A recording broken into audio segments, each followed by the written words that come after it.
অনেক তার মধ্যে গ্যাস, অ্যাজমা, মাথায় চাপ ছিল, শিরায় মিনি স্ট্রোক মতন। এখানে থানার দারোগা কেউ ছিল না সম্মুখীন।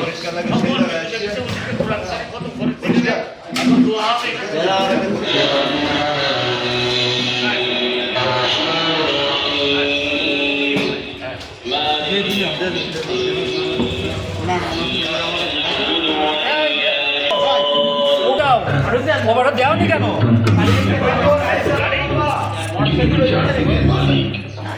আমরা একমাত্র তোমারই ইবাদত করি এবং শুধুমাত্র তোমারই সাহায্য প্রার্থনা করি। আমাদেরকে সরল পথ দেখাও, সে সমস্ত লোকের পথ যাদেরকে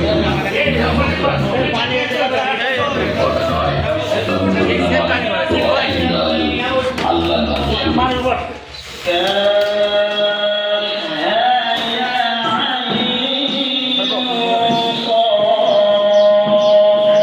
সিয়াম সাজানোর মাসে এরকম একটা আয়োজন সত্যি সুনামের দাবিদার।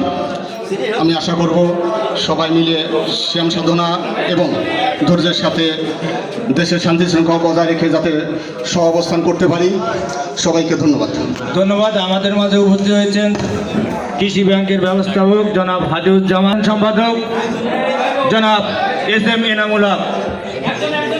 বিসমিল্লাহির রহমানির রহিম।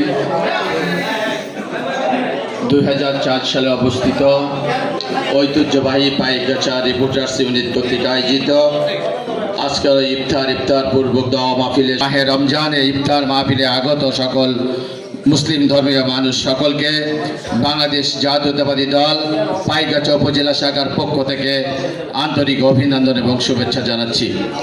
আমি সর্বপ্রথম জন্য আমি রিপোর্টার্স ইউনিটের কর্মকর্তাদের প্রতি আহ্বান জানাবো।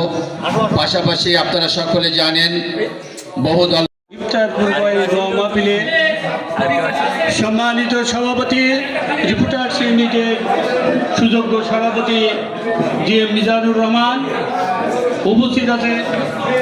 সুলাথানা ইউনিয়নের বারবার নির্বাচিত জনপ্রিয় চেয়ারম্যান, উপজেলা বিএনপির সাবেক সাধারণ সম্পাদক, আমাদের সবার প্রিয় নেতা এস.এম. এনামুল হক উপস্থিত আছেন। থানা আমাদের পাইকগাছা থানার সুযোগ্য সেকেন্ড অফিসার আতিকুর রহমান, বাংলাদেশ জাতীয়তাবাদী দলের বিভিন্ন স্তরের নেতৃবৃন্দ, অঙ্গ সংগঠনের নেতৃবৃন্দ ও রিপোর্টার্স ইউনিটের সম্মানিত সদস্যবৃন্দ, সুধীবৃন্দ, আসসালামু আলাইকুম।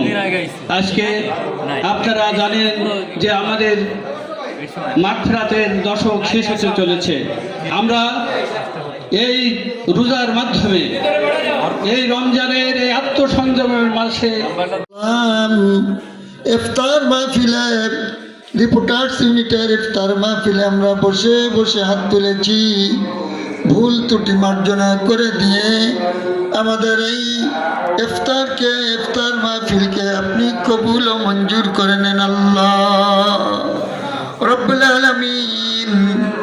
আপনার বোঝা মাথায় করে হাত তুলেছি, আপনি আমাদের সকলের গুনাহ রাশিগুলোকে মাফ করে দেন। আল্লাহ তাআলা আমাদের আত্মীয় স্বজন